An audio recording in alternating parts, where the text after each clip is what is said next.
بسم اللہ الرحمن الرحیم نحمدہ ونصلی علی رسولہ الکریم اما بعد۔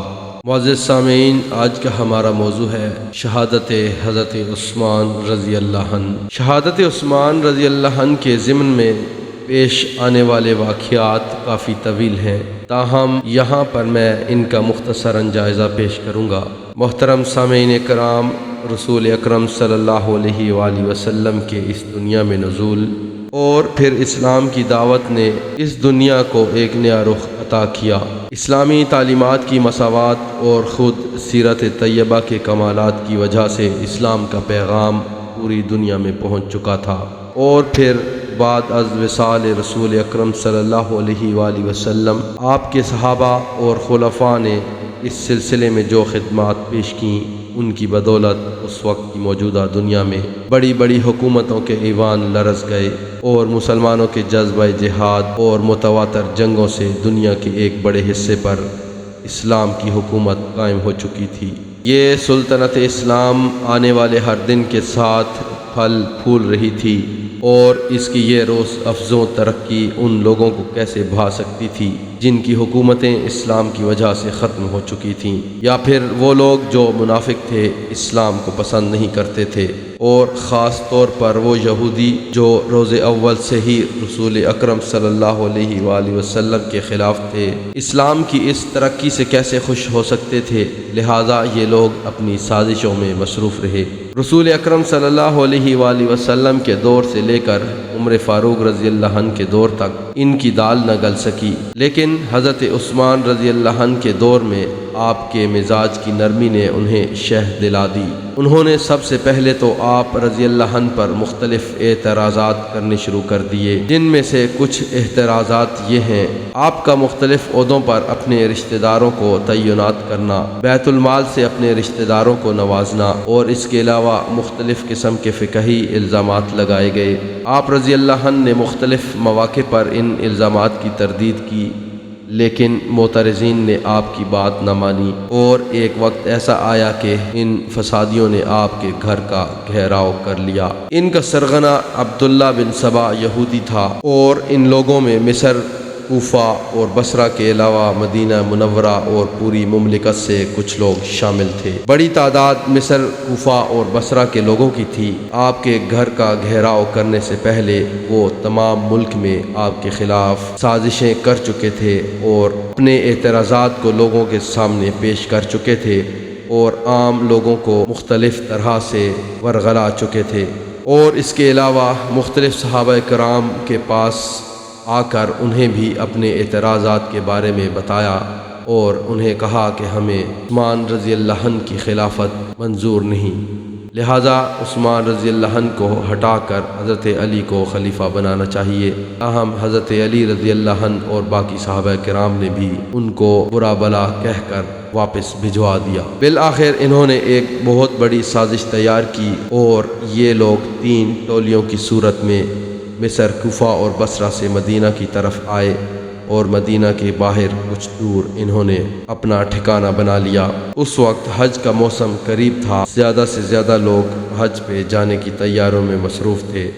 لہٰذا انہوں نے یہ انتظار کیا کہ کب مدینہ منورہ خالی ہو تاکہ یہ اپنا مکروہ منصوبہ مکمل کر سکیں۔ جہاں تک اعتراضات کا تعلق ہے، حضرت عثمان رضی اللہ عنہ نے مختلف مواقع پر اور مختلف جگہوں پر ان کے اعتراضات کا جواب دیا، لیکن یہ لوگ اس سے مطمئن نہ ہوئے، کیونکہ یہ فساد کرنے کے لیے آئے تھے اور ان کا کام فساد پھیلانا تھا، لہٰذا انہوں نے آپ کے گھر کا گھیراؤ کر لیا۔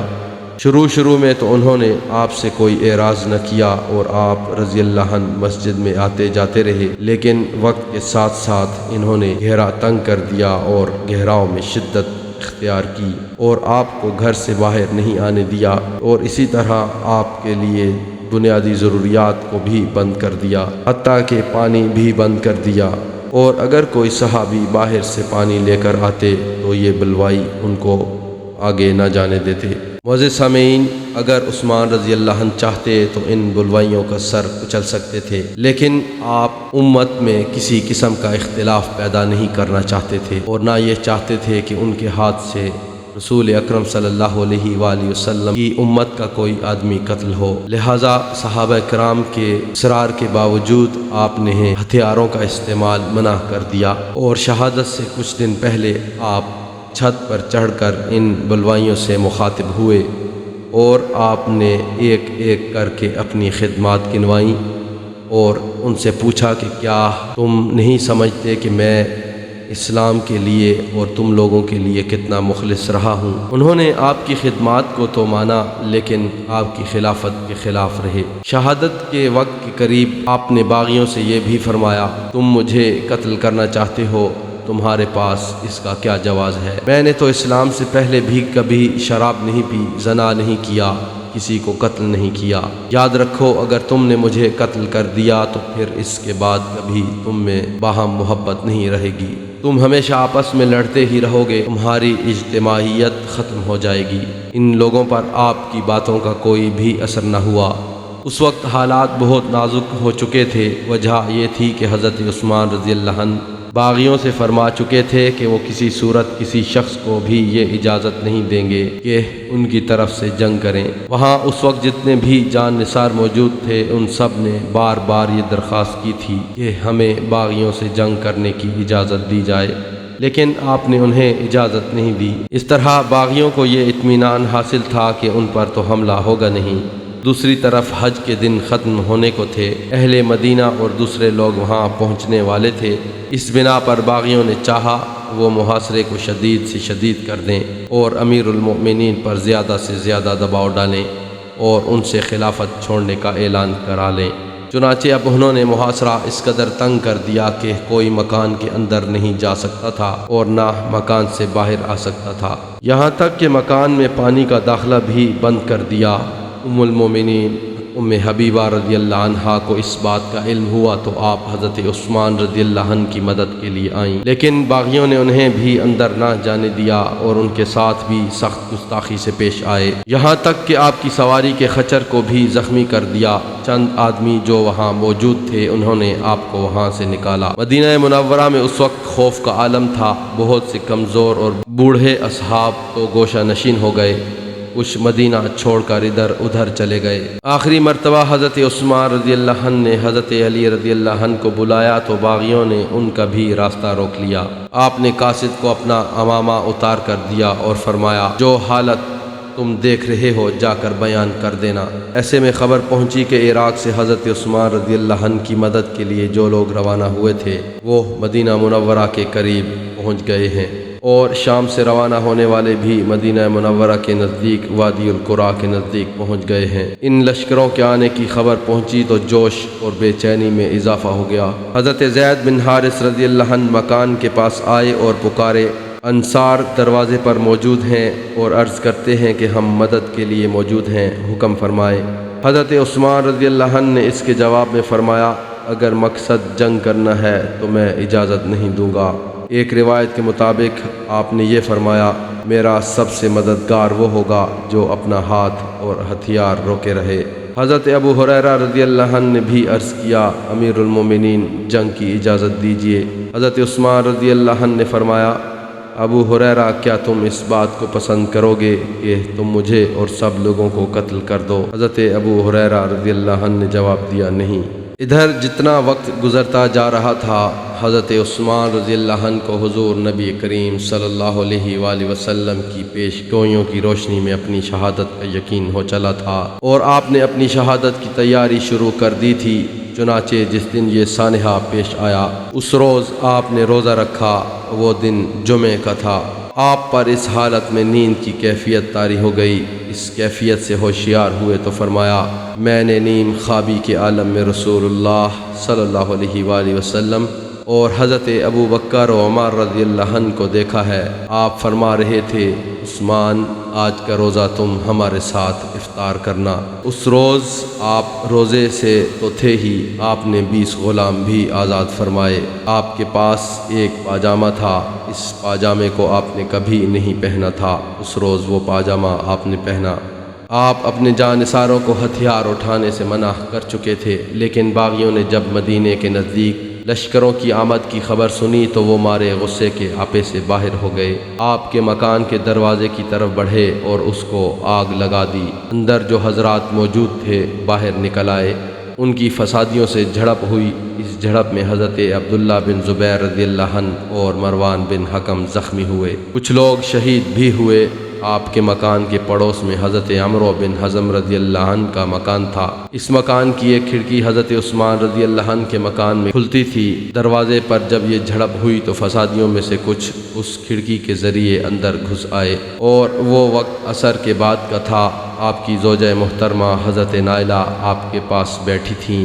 حضرت عثمان رضی اللہ عنہ کے سامنے قرآن کھلا ہوا تھا اور آپ اس کی تلاوت کر رہے تھے۔ اسی حالت میں ایک فسادی نے آگے بڑھ کر آپ کی داڑھی مبارک کو پکڑ لیا اور سخت بد کلامی سے پیش آیا کہ ہاتھ میں خنجر تھا۔ وہ خنجر اس نے آپ کی پیشانی پر مارا، پیشانی سے خون کا فوارہ بہہ نکلا، خون سے آپ کی داڑھی مبارک تر ہو گئی۔ اس وقت آپ کی زبان مبارک سے نکلا، بسم اللہ توکلت علی اللہ، اللہ کے نام سے، اللہ ہی پر بھروسہ ہے۔